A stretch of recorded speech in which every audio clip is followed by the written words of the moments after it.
Hello chers followers de Jack TV, heureux de vous savoir très nombreux derrière vos petits écrans pour pouvoir suivre nos actualités. Eh bien, l'actualité du jour nous conduit au Brésil et a trait à un joueur international dénommé Daniel Alves. Pour les intimes, Dani Alves. L'un des footballeurs le plus titré du monde, Daniel Alves a connu la gloire et la richesse, mais aussi l'humiliation et la prison. Aujourd'hui, son nom refait surface, mais pour une raison différente.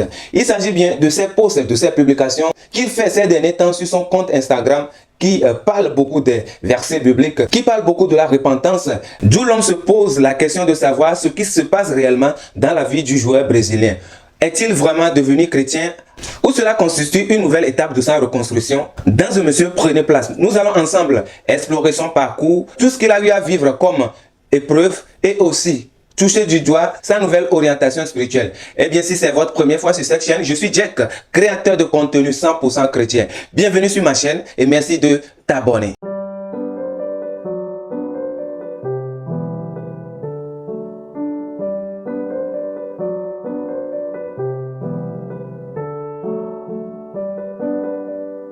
Pour les amoureux du ballon rond, Daniel Alves, ce nom ne vous est pas indifférent. Et oui, il est ce latéral droit que le monde du football est connu, qui a brillé dans plusieurs clubs comme le Barcelone, le Juventus et aussi le Paris Saint-Germain et bien d'autres clubs. Et son pays natal est le Brésil. Il a eu à rafler tous les trophées possible qu'un joueur puisse gagner dans sa carrière footballistique. Eh bien, vous le connaissez si bien pour ses performances individuelles en tant que latéral. C'est en décembre 2022 qu'une femme portera plainte contre lui pour une agression sexuelle.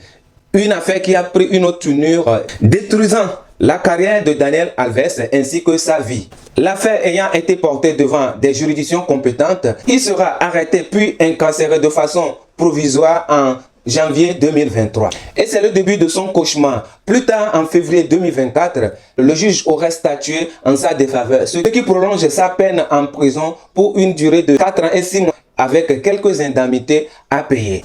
Mais grâce à ses efforts, il a eu à payer ses indemnités, ce qui lui a valu une liberté conditionnelle, entraînant la saisie de ses passeports, ces deux passeports. Vous savez qu'il jouait en Espagne, son passeport espagnol ainsi que brésilien, et il a été interdit de s'approcher de la plaignante à quelques mètres.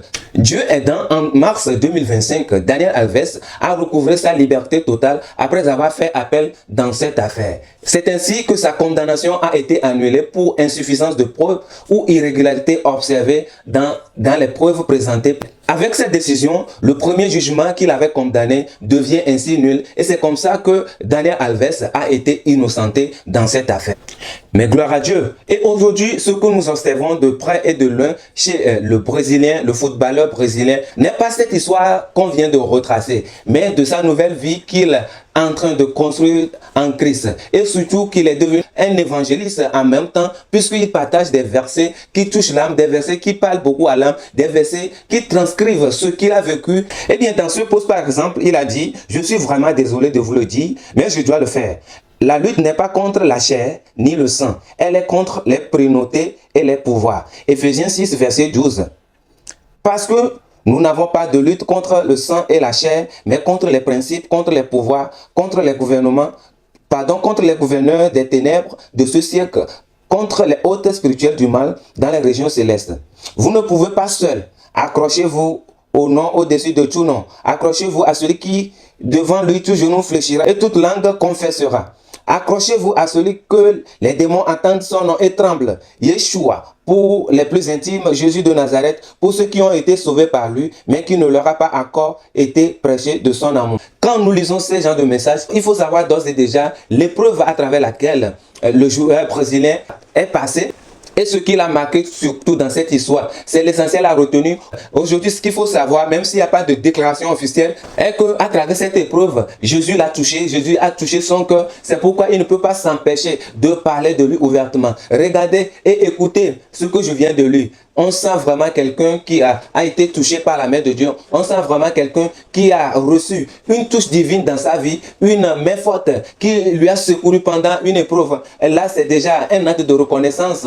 Aujourd'hui, il est clair que Daniel Alves a rencontré réellement Dieu dans cette épreuve qu'il a eu à traverser. C'est pourquoi aujourd'hui, il a pris sur lui le devoir de partager des versets bibliques avec ces autres personnes qui sont toujours dans le ténèbre, qui n'ont pas encore connu Jésus-Christ dans sa puissance, dans sa grandeur, afin de pouvoir elle aussi rencontrer ce Dieu dont il est en train de vanter les mérites sur les réseaux sociaux aujourd'hui, sur Instagram aujourd'hui. Il continue même dans une autre publication en disant ceci: quand vous attendez sa voix, n'endurcissez pas vos cœurs. En lui, il y a le salut, il y a la rédemption, il y a la réconciliation et le pardon des péchés. Hébreux 3, verset 15. Comme on vient de le dire, si vous attendez sa voix aujourd'hui, n'endurcissez pas vos cœurs, comme cela s'est passé lors de la rébellion. Le royaume est proche de tous, mais ce n'est pas pour tout le monde, c'est pour ceux qui croient en Jésus et le Fils du Dieu vivant. Il leur parle maintenant. Dans Matthieu 22, 32, suis-je le Dieu d'Abraham, le Dieu d'Isaac, le Dieu de Jacob? Dieu n'est pas le Dieu des morts, mais des vivants. Et oui, tous ces versets aujourd'hui traduisent que Daniel Alves est devenu ce missionnaire-là, cet évangéliste qui part à la conquête des âmes pour Dieu à travers des versets et en se basant sur sa propre expérience avec Christ. Lui qui ne croyait pas avant qu'il y avait un Dieu, lui qui ne savait même pas qu'il y avait un Jésus quelque part pendant qu'il vivait sa gloire, pendant qu'il se noyait dans sa richesse et il ne connaissait rien de la vie spirituelle. Aujourd'hui, après avoir rencontré Dieu, il est en train de vouloir partager les bienfaits du royaume avec quelqu'un, les bienfaits du royaume avec cette personne qui se sent perdue. Et il insiste à ce que si aujourd'hui, il est en train de lire ses publications sur sa page Instagram, qu'il n'endurcisse pas son cœur, qu'il attende la voix de l'Éternel afin de pouvoir s'accrocher à lui, afin de pouvoir le suivre réellement pour être sauvé, car le royaume des cieux est proche. Bientôt, Jésus sera de retour. Mais ce n'est pas tout le monde qui l'amènera avec lui, mais ces personnes-là qui l'ont reçu, qui ont cru en son nom et qui ont proclamé sa grandeur durant toute leur existence. Aujourd'hui, nous pouvons affirmer avec une certaine certitude que ce Dieu qui a touché le cœur de Daniel Alves et il ne cesse de le louer, de vanter son mérite aujourd'hui, peut également changer la vie de quelqu'un. Il est également à souligner qu'il ne partage pas seulement les versets, mais il essaie aussi de les expliquer dans sa profondeur selon comment lui l'a compris. Et ça donne une certaine assurance, une certaine fiabilité à la chose. Ce qui prouve qu'il ne badine pas, ce qui prouve qu'il ne s'amuse pas avec le nom de Dieu, mais il rencontre réellement ce que lui, Daniel Alves, il a vécu, l'expérience qu'il a eu à vivre au cours de ces derniers temps, au cours de ces dernières années avec notre Seigneur Jésus-Christ. Si une telle star du football mondial s'adonne à cette mission celle de partager la parole de Dieu au quotidien avec ses followers, avec ces personnes qui l'ont connu par le passé, c'est que je ne sais pas ce que toi tu attends pour pouvoir venir en Christ. Je ne sais pas ce qui te reste encore à faire le premier pas vers notre Seigneur Jésus-Christ. Il est le chemin, la vie et la vérité. Quiconque vient à lui est sauvé et son âme aussi est également sauvée. Dieu continue de transformer des vies, Dieu continue d'agir dans la vie de ses enfants. Quand tout semble perdu pour vous, quand bien même vous vous sentez pécheur, vous vous sentez souillé, vous vous sentez comme ces personnes-là que Dieu ne peut plus prendre, ne peut plus recevoir dans son royaume, vous revenez à lui, il va vous accueillir à bras ouverts, il va vous recevoir comme le fils prodige de la Bible qui, après avoir dilapidé la fortune de son papa, est revenu à lui et que ce dernier l'a reçu de façon ouverte. Dieu est là dans son amour inconditionnel, il est le rédempteur par excellence. Donc, vous qui vous sentez aujourd'hui égaré, vous qui vous sentez aujourd'hui loin de la parole, revenez à lui, il continue de recevoir des gens, il continue de transformer des vies. S'il a pu recevoir Daniel Alves, qui a connu la gloire, la richesse, qui a fait tant de choses qu'on ignore, tant de choses que lui-même sait avec Dieu, et aujourd'hui, cette même personne revient à lui et est en train de proclamer ouvertement publiquement que ce Dieu est le vrai Dieu, que ce Dieu est le même hier, aujourd'hui, éternellement, et que ce Dieu peut transformer des vies, que ce Dieu peut faire au-delà de nos imaginations.